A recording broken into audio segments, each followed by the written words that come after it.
na uliiona, unazungumzaje mchezo kwa ujumla?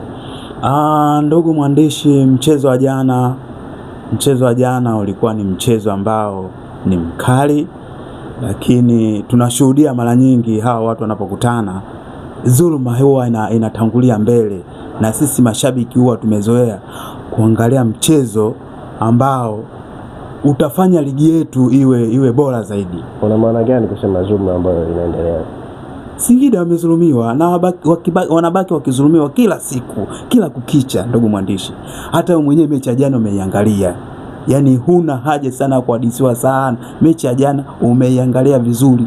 Mechi ya jana ilikuwa ni ya dhuluma. Yani wanapokutana Simba na Singida wanafanya kila liwezekanalo kumshusha huyo jamaa, lakini matatizo yanapotokea kwa marefa wanahujumu sana, wanamhujumu Singida.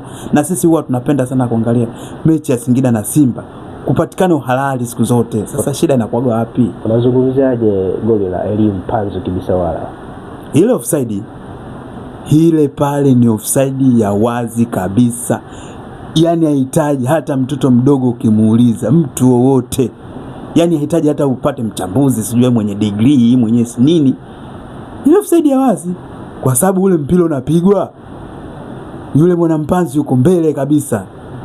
Sasa shida ni nini jamani?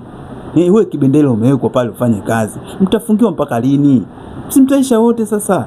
Sisi tunahitaji tuone mpira bora Tanzania. Kumekuwa na malalamiko mengi kuhusiana na Singida kupata nafasi mbili, akizungumzia penalty ya Joseph Gede na Ali Aucho. Walisema watu wanasema kwamba ni clear penalty. Tunazungumziaje clear penalty au kuna zile ni clear? Na kama nilivyokuambia ndugu mwandishi, zile ni clear penalty, lakini muamuzi wetu kama ninavyokueleza wako upande mmoja, alafu matatizo haya yanatokea tu Simba na Singida. Sijui kuna shida gani? Yani Simba na Singida, alafu viongozi wanashindwa kuamua, wakae waongelezi timu. Kwa nini hawa vijana wadogo wanawavunja moyo? Wanawavunja moyo kwa kiasi kikubwa, kwa sababu kila wanapokutana dhuluma zinazidi.